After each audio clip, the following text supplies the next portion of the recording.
Hello friends, அனைவருக்கும் வணக்கம். தினம் ஒரு தகவல், தினம் ஒரு ஞானம். இந்த தலைப்புல இன்னைக்கு என்ன பார்க்க வந்திருக்கோம் தெரியுமா? திருநீலகண்டம். என்ன திருநீலகண்டம்? நம்ம 63 நாயன்மார்கள்னு நம்ம தமிழ்நாட்டுல கேள்விப்பட்டிருக்கீங்களா? சைவத்துல. அந்த 63 நாயன்மார்ல ஒருத்தர் தான் திருநீலகண்டத்து நாயனார். அவர் சிதம்பரத்துல பிறந்து வளர்ந்து வாழ்ந்தவருங்க. அவருக்கு கல்யாணமாகி மனைவி இருக்கிறாங்க.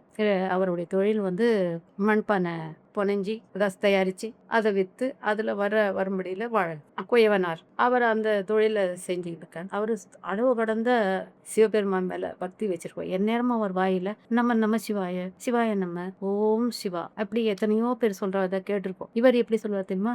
சிவபெருமான் எந்நேரம் திருநீலகண்டம் திருநீலகண்டம் திருநீலகண்டம் அப்படி சொல்லிக்கினே தான் அவர் வேலையெல்லாம் செய்வார். அந்த மாதிரி அதனாலேயே அவருக்கு அவர் பேரை தெரியல, நீ திருநீலகண்டம் பக்கு அப்படின்ற மாதிரி தான் இருக்கும். அப்படிப்பட்டவர் கல்யாணம் ஆகி ஒழுக்கமான வாழ்க்கை வாழறதுக்கு கொஞ்சம் தவறிட்டார். அதை அவர் பொண்டாட்டி உணர்ந்து ஒரு நாள் கையை கடமா குடிச்சு அவரை கேட்கறாங்க, எங்கேருந்து வரீங்க? அந்த மாதிரி ஒருத்திக்கிட்ட போயிட்டு வரேன் அப்படின்றது உண்மையை சொல்லுவார். அவர் சிவபக்தர், அவர் வாயிலிருந்து பொய்யே வராது. அதை சொல்லிட்டாரு. அந்த அம்மா கோவம் வந்துருச்சு. நீ சொந்த பொண்டாட்டி இருக்கும்போது உனக்கு இன்னொருத்தி கேக்குதா? இனிமே உன் கூட நான் வாழ மாட்டேன் அப்படி சொல்லல.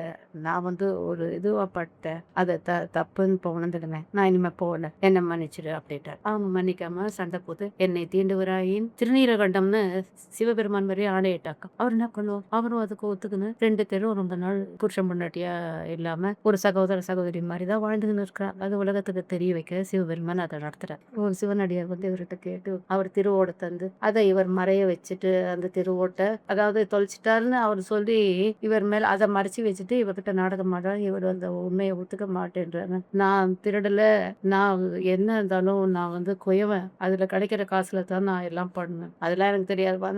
சிதம்பர சபையில கொண்டு போய் பிராது கொடுத்துட்டேன். இவன் என்னுடைய ஒரே ஓடு, அருமையான ஓடு. நான் நிறைய திருவோடு பண்ணி நான் எல்லாருக்கும் ஒத்துக்குனுக்கேங்க, சும்மாவே நான் ஏங்க இவரது எடுக்கிறேன்றார் அவரு. பொய் பொய் பொய் பொண்டாட்டி கையை பிடிச்சிங்கன்னா அவன் குளத்துல மூழ்கி தண்ணியில எழுந்து சத்தியம் பண்ண சொல்லு சிவபெருமான் மேல. திருநீலகண்டம்னால அந்த திருநீலகண்டத்து மேல சத்தியம் பண்ண சொல்லிருக்காரு. இவரும் என்ன பண்றது தெரியும், பொண்டாட்டி பார்த்து முழிக்கிற. அந்த அம்மா கையை பிடிச்சிட்டு இன்னும் அந்த வயசுல போய் வயசானவங்க போய் இப்படி பண்றீங்களா எல்லாம் திட்டினா அதுக்கு அவர் சொல்றாராம், இல்ல நான் அவர் கையை பிடிச்சிக்கின்னு போக மாட்டேன், இப்படி விஷயம் வெளியே வரும். அப்பதான் எல்லாருக்கும் தெரியும் இப்படி கூட ஒருத்தர் இருப்பாங்களான்னா. இல்ல இப்ப நீ பண்ணு, இந்த ஒரு பொம்பு தர அதை வச்சாவது பிடிப்பியா அப்படின்றாரு.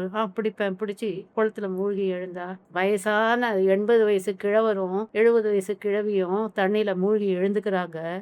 என்னைக்கு அன்னைக்கு சத்தியம் பண்ணி கொடுத்த போது எந்த உருவத்துல இருந்தாங்களோ அந்த இளமையோட திரும்பி நிக்கிறாங்க. இது இறைவனை திருவிளையாடல். ஏன்னா அவருடைய சத்தியம் நம்ம பத்திரிச்சி சொல்ற சத்தியகா அசத்தியகா. சத்தியத்தை நீ நினைச்சு வாழ்ந்தியானா அசத்தியத்தை கை விடுவேன், அப்பதான் சத்தியம் உன்கிட்ட நிற்கும். அசத்தியத்தை வச்சிருந்தியான வரைக்கும் உங்ககிட்ட சத்தியம் வராதுன்னு. இந்த திருநீலகண்டருடைய கதை அந்த அசத்தியத்தை விட்டுட்டு பொண்டாட்டி கூட வாழன்றதையும் அவங்க தைரியமா ஒத்துக்க நின்ன அவர் மனுஷையா. அத்தைதான் நம்ம இங்க பத்ரிஜி சொன்னதை நினைச்சுக்க நாமும் சத்தியத்துக்காக வாழணும். அதுக்கு தியானம் கை கூடும். அப்பதான் இந்த ஞானம் பிறக்கும். நன்றி தோழர்களே.